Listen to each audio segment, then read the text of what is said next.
السلام علیکم. میں ہند بات کر رہی ہوں سیالکوٹ سے میچ میکر. جی میرے پاس سیالکوٹ سٹی سے ایک پرپوزل ہے مغل کاسٹ میں، اور یہ ایک عورت کا پرپوزل ہے، اور یہ سیالکوٹ مین سٹی کے رہنے والے ہیں، لیکن یہ ساری فیملی جو ہے امریکن نیشنل ہے. لڑکی کے پاس بھی نیشنلٹی ہے اور یہ بھی امریکہ میں ہی رہتے ہیں. اور ان کی جو ڈیمانڈ ہے وہ رشتہ سیالکوٹ سے ریکوائرڈ کر رہے ہیں، سیالکوٹ سٹی سے ہو، کیونکہ ان کی پہلے بھی شادی ادھر ہی ہوئی ہے اور یہ چاہتے ہیں کہ ادھر سے پتہ چل جاتا لوگ کیسے ہیں، اسی بہا پہ یہ ادھر رشتہ دیکھنا چاہ رہی ہیں، کسی اور سٹی میں یا اور کنٹری میں نہیں دیکھیں گے. تو میں آپ کے ساتھ ان کی جو ڈیٹیلز مجھے ملی ہیں آپ سے شیئر کرتی ہوں. آپ ذرا غور سے سن لیجیے گا تاکہ بعد میں پھر ایشوز کریٹ نہ ہوں. بعض دفعہ لوگ پھر بار بار میسیج کر کے تنگ کرتے ہیں، تو آپ اچھی طرح میری ویڈیو پہ جو میں نے بولا ہوتا ہے سارا کچھ بتایا ہوتا ہے ڈیٹیلز میں، اور ساتھ یہ ان کی ڈیمانڈ جو بھی ہوں، ریکوائرمنٹس جو بھی ہوں، اچھی طرح سن لیا کریں، پھر رابطہ کیا کریں. آپ بس دیکھ لیتے ہیں کہ جو ٹائٹل ہے اور نمبر لے لیا، پھر بعد میں آ کے تو پوچھنا شروع ہو جاتے ہیں. تو آپ ڈیٹیل سن کے پھر ہی رابطہ کیا کریں. اینی ہو ان کی جو ڈیٹیلز ہیں وہ کچھ اس طرح ہیں کہ 45 سال ان کی عمر ہے اور یہ طلاق یافتہ ہیں. ان کی 2 بیٹیاں ہیں اور دونوں جو ہیں ابھی چھوٹی ہے، اسکول گوئنگ ہے. ایک لڑکی ان کی ایج ہے 8.5 سال، اور ایک جو بیٹی ہے وہ 9 سال کی ہے.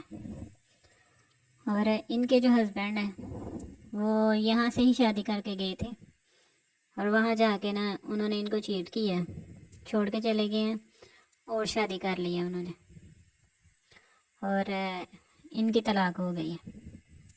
ہائٹ ان کی ہے 5.6 انچ، اور یہ ایجوکیشن ان کی جو ہے وہ ماسٹرز ہیں، اور یہ ایز اے فیشن ڈیزائنر اپنی ان کی ایک بوتیک ہے، فیشن ڈیزائنر کے طور پہ یہ ورکنگ کر رہی ہیں، اپنی بوتیک رن کر رہی ہیں. اور ان کی فیملی میں جو ہے ان کے 2 بھائی ہیں اور ان کے علاوہ 2 اور بہنیں ہیں. سب میرڈ ہیں اور سارے امریکہ میں ہی سیٹل ہیں اپنی فیملیز کے ساتھ. ان کے فادر کی اور مدر کی ڈیتھ ہو چکی ہے. تو ان کے بھائی جو ہیں انہوں نے اپنے کزن کو بولا ہے جو ادھر رہتے ہیں، انہی کے بہاف پہ یہ رشتہ دیکھا جا رہا ہے، لیکن فیملی کے ساتھ ڈائریکٹ بھی کانٹیکٹ ہمارا کروایا گیا ہے، پھر ہی ہم آگے بات کر رہے ہیں.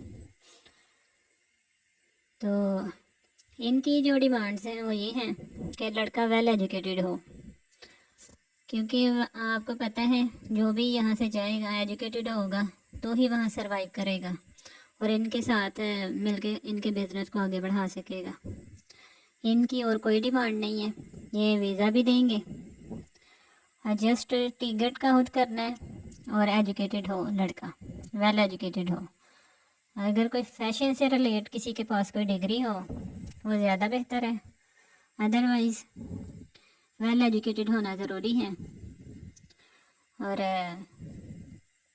اس کے علاوہ ایج کا ایشو کوئی نہیں ہے، کم ایج میں بھی کر لیں گے اور زیادہ ایج میں بھی کر لیں گے، لیکن جو لک ہے وہ ینگر ہی ہو، یعنی زیادہ ایجڈ لک میں نہ ہو، ہیلدی بالکل نہ ہو، اسمارٹ ہوں، ڈیسنٹ ہوں، اور بے شک طلاق یافتہ ہوں، بچے بھی ہوں، وہ بھی بعد میں کہہ رہی ہیں کہ ہیلپ کریں گی ان کو بھی ساتھ لانے کے لیے، نو ایشو، ہر طرح سے سپورٹ کریں گی، لیکن جھوٹ کوئی نہیں ہونا چاہیے. اگر کوئی صرف جھوٹ بول کے کہ ہم نے امریکہ جانا ہے اور جھوٹ بول کے چلے جاتے ہیں، ایسا کوئی سین نہیں ہے. 30 سال سے کم ایج میں کوئی نہ ہو، 30-35 سے کم نہ ہو، زیادہ ہی ہوں ایج میں، اور 50 سے کم ہو، ینگر لک ہو، ہیلدی نہ ہو، زیادہ ایجڈ نہ لگے، یہ ان کی پریفرنس ہے. تو یہ نہ ہو کہ زیادہ ایجڈ رابطہ کریں اور زیادہ ینگ کریں، کیونکہ آج کل کے لڑکوں کو بھی کافی شوق ہے، ہمارے پاس پرپوزلس آتے رہتے ہیں